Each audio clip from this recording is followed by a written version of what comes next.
Hello guys, তোমরা কেমন আছো অবশ্যই বলবে। আর আমি তো ভালোই আছি।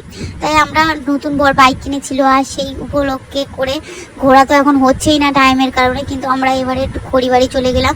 আর খড়িবাড়ি জানো তো, যারা যারা গেছো চা ফেমাস, কিন্তু আমরা চা খাওয়ার জন্য যাইনি, কারণ এখন গরমকাল ছিল। আমরা পার্কে চলে গেলাম। আমি শুধু এটাই ভাবছিলাম পার্কে আদৌ ভিড় হবে না ভিড় থাকবে না। যাই হোক, ভিড় না হলে আমার বেশি ভালো। তাই দেখলাম প্রচণ্ড পরিমাণে ভিড়। আর সত্যি বলতে গেলে পার্কটা দারুণ সুন্দর। আর আরও মানে জিনিস অ্যাড হয়েছে। আমি আগেও এসেছিলাম, কিন্তু এছাড়াও এখন নতুন নতুন জিনিস অ্যাড হয়েছে, যেমন ছোটো নাগরদোলা থেকে শুরু করে ডিস্কো থেকে শুরু করে সব কিছু আছে এখানে। বয়ফ্রেন্ড গার্লফ্রেন্ড থেকে শুরু করে ফ্যামিলি সবাই ঘুরতে এসেছে।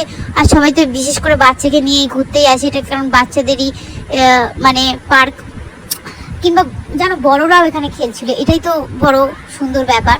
যাই হোক, পার্কে গিয়ে একটা সুন্দর দৃশ্য, কিন্তু একটা আমি কথা দেখেছি যে এই পার্কেটাই মানে বাচ্চাদের চেয়ে বড়রাই বেশি ছিল।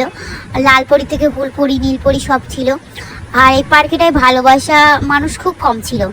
আর তারপরে এই পার্কেটায় ছোট স্টল ছিল, যেটা একটা খোলা ছিল, তারপরটা বন্ধ ছিল, যেটার কারণে আমার একটু খাওয়ার প্রবলেম হয়েছিল, কারণ আমি খেতে ভালোবাসি, তো সেই কারণে।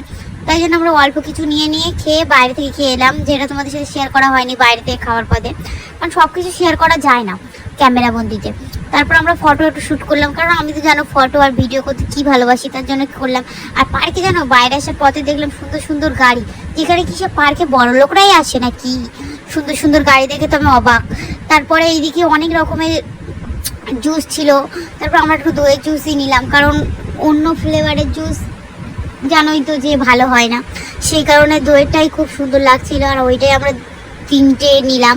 আর তারপর ওখানে আইসক্রিম খেয়ে চলে গেলাম বাইরে খেতে। গার্লফ্রেন্ড নিতে যাওয়া বা কম খরচে, এটা একটা বেস্ট জিনিস, যে এখানে আসলে কম খরচে তোমার টাকাও বেঁচে যাবে আর এখানে ঘুরতেও পারবে।